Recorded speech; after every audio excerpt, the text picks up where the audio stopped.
हरे कृष्णा। श्री भगवान उवाच त्रैगुण्य विषया वेदाः निस्त्रैगुण्य भव अर्जुन निर्द्वन्द्व नित्यस्तत्वस्थो निर्योगक्षेम आत्मवान। अर्थात वेदों में मुख्यतः प्रकृति के 3 गुणों का वर्णन हुआ है। हे अर्जुन, इन तीनों गुणों से ऊपर उठो, समस्त दैत्यों और लाभ तथा सुरक्षा की सारी चिंताओं से मुक्त होकर आत्मपरायण बनो।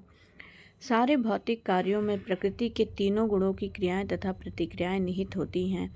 इनका उद्देश्य कर्म फल होता है, जो भौतिक जगत में बंधन का कारण है।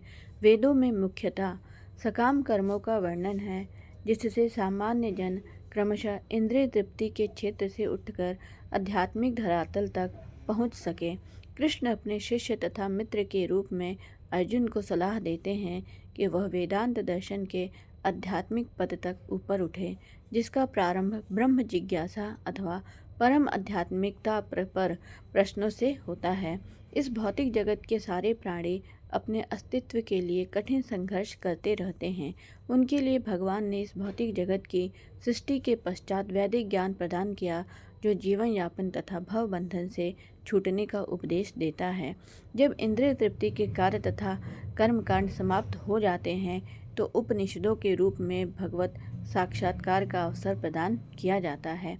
ये उपनिषद विभिन्न वेदों के अंश हैं और उसी प्रकार जैसे भगवत गीता पंचम वेद महाभारत का एक अंग है।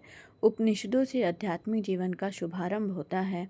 जब तक भौतिक शरीर का अस्तित्व है, तब तक भौतिक गुणों की क्रियाएं प्रतिक्रियाएं होती रहती हैं। मनुष्य को चाहिए कि सुख दुख या शीत ग्रीष्म जैसी द्वैतताओं को सहन करना सीखे और इस प्रकार हानि तथा लाभ की चिंता से मुक्त हो जाए। जब मनुष्य कृष्ण की इच्छा पर पूर्णतः आश्रित रहता है, तो यह दिव्य अवस्था प्राप्त होती है। हरे कृष्णा।